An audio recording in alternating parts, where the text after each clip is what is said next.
يا صباح عسل يا مساء فل، عاملين ايه؟ رب دايما تكونوا كويسين. وحشتوني جدا من اخر فيديو نزلته. شكرا جدا على تعليقاتكم وتفاعلكم. اكلتنا النهارده من المطبخ المكسيكي. بجد الاكله دي طلعت خطيره وطعمها حلو قوي وسهله جدا وبسيطه ومش هتاخد منك اي وقت. اول حاجه هجيب الطاسه واحط فيها شويه زيت، وهكون مقطعه بصلايه قطع صغيره مع فصين توم مفرومين، وهبتدي ان انا اشوحه. واول ما تشم ريحه التوم انزلي عليه برز بسمتي مغسول ومصفي كويس جدا، وهبتدي ان انا اشوحه لان عايزه الميه تنشف منه تماما. وهبتدي ان انا ابهره بتوابل غريبه شويه. هضيف عليه زعتر وسمسم وكبيبه صيني، وهحط عليه توم باودر وبصل باودر وكاري وشويه بابريكا مدخنه. وهبتدي ان انا اقلب كل ده مع بعض. بجد عايزه اقول لكم ان الريحه طلعت خطيره خطيره خطيره، وتست السمسم مع الزعتر بجد كان طعمه حلو جدا. على ما الرز يستوي هجيب الطاسه واحط فيها اللحمه المفرومه، وهبتدي ان انا اعصج برضو اللحمه عادي خالص. لحد دلوقتي الوصفه سهله معانا وما فيهاش اي افتكاسات، هو بس الاختلافات دلوقتي في البهارات، يعني بتحطي بهارات مختلفه شويه. المهم الاكله دي ممكن تعمليها بالفراخ او باللحمه المفرومه او باللحمه العاديه، برضو بتبقى طعمها خطير. انا باذن الله هعمل لكم وصفات مكسيكيه كتيره الفتره اللي جايه دي، وهغير من التوبنج بتاعها. بجد بيبقى طعمه حلو قوي وفي اختلاف كده في المطبخ بتاعك.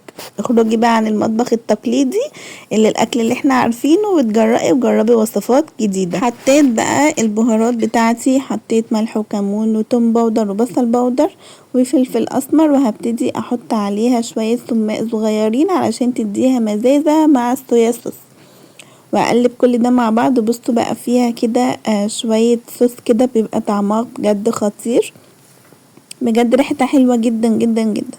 نروح للخطوة اللي بعدها. هي كده بتبقى خطوات. قطعت كده طماطمايه قطع صغيرة على قد ما تقدري، وبصلايه برضو قطعتها قطع صغيرة، وفلفل اخضر واصفر، وحطيت عليها شوية كزبرة خضراء او بقدونس على حسب المتوفر عندك، ولو متوفر الاتنين حطيهم برضو بتبقى طعمها حلو جدا. شوية ملح صغيرين وكمون وليمون وشوية خل. بصي هتعملي سلطة عادية بس هتعمليها ادلع من المعتاد، يعني هتخليها دلع عن السلطه العاديه. هتعملي حساب ان المكونات التانية مظبوطه، يعني حدقها مظبوط علشان الساندوتش ميطلعش معاكي حادق زياده عن اللزوم، لازم يطلع مظبوط. هنفرد بقى العيش ده تورتيلا انا عاملاه خبزاه، انت ممكن تشتريه من السوبر ماركت، متوفر طبعا في اي سوبر ماركت كبير شويه هتلاقيه.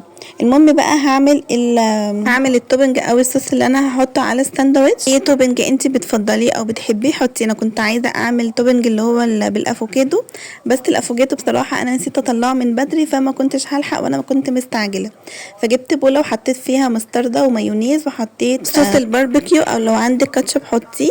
ممكن تحطي هالبينو مقطعاه صغير او خيار مخلل مقطعاه برضو قطع صغيره، وحطيه على الصوص ده وقلبيه. بجد بيبقى طعمه خطير، ميكس رائع. هفرده بقى على الساندوتش بالطريقه دي. بصي انت بقى وزعي المقادير والمكونات زي ما انت عايزه في الساندوتش. انا حطيت كده طبقه رز بسمتي، بجد الرز كان طعمه خطير حلو جدا. هنفرد بقى العيش بالشكل ده، وطبعا حطي بقى الصوص بتاعك اللي انت عملتيه ايا كان، لو عملتي الصوص دوت او الافوكادو رصيه بالمنظر ده، حطيه كده فرديه على العيش. وكمان الحشوات رصيها زي ما انت عايزه، دي بتبقى على حسب مزاجك انت. تمام، يعني وانا بعمل السندوتشات كده حسيت ان كل ساندوتش بيبقى على حسب الرصه بتاعته، مش عارفه يعني ممكن مثلا اقول الساندوتش اللي فات ده انا حطيت الرز مش مفروض كويس، او حطيت البروتين اللحمه يعني وكده ما حطيتهاش بكميه مناسبه، او انتوا فاهمين، بيبقى ليكي نظره كده وانت بتعملي. حطيت بقى الرز واللحمه المفرومه، وحطيت سويت كورن، وحطيت الفاصوليا، بجد اديته تيست حلو جدا. وكمان حطيت طبقه صغيره جدا من السلطه اللي احنا عملناها. واخر حاجه حطيت برضو شويه صوص صغيرين. وهبتدي ان انا اقفل كده الساندوتش وانا بلفه، علشان يعني احاول الم الحشوه من جوه كده علشان ما تقعش مني. وهجيب طاسه، هتكون طاسه حطها على النار سخنه جدا، وهحطها من الفتحه من الساندوتش المفتوح، يعني اخر فتحته هحطها علشان ما يتفتحش مني ويتحمص وياخد تحميصه كده ولون حلو. كنت بسمعكم صوت التحميصه بتاعت الساندوتش، بجد كان مقرمش وطري في نفس الوقت، كان خطير. قلت بقى ان انا لازم الفه كده في الحراري دوت اللي هو الفويل، اعمله زي بتاع الشارع بالظبط. عايزاكم بقى تشجعوني بقى في الكومنتات وتقولوا اللي انا شطورة وتسلم ايدي وكلام حلو كده ايه من اللي قلبكم يحبوا كده، اللي انتوا بتفرحوني بصراحة في الكومنتات.